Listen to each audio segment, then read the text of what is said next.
Осы Ресейдегі қазақтар қалай өмір сүріп жатыр? Но біздің ауыл Қарасарт.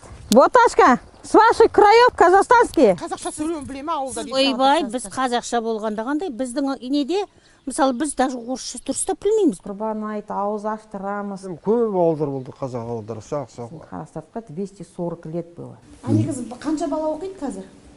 Мұнда 17 бала ғой деймін қазір. Орыс емес пе, орыс жеңіп кетті. Бәрі құртай дейсі. Иә, құртай қазақтар. Бұл елдің негізгі руы мадияр. Енді бір жаман жеріміз ана мынау соғысқа кішкене жастарды нетіп, содан кішкене қайғымыз да бар. Қазақтар да әкетіп жатыр, қазақтар нетіп жатыр, ол бос сөз. Біз жазда қойдық. Жерледік. 81 жылғы дейді. 81 жылғы, иә.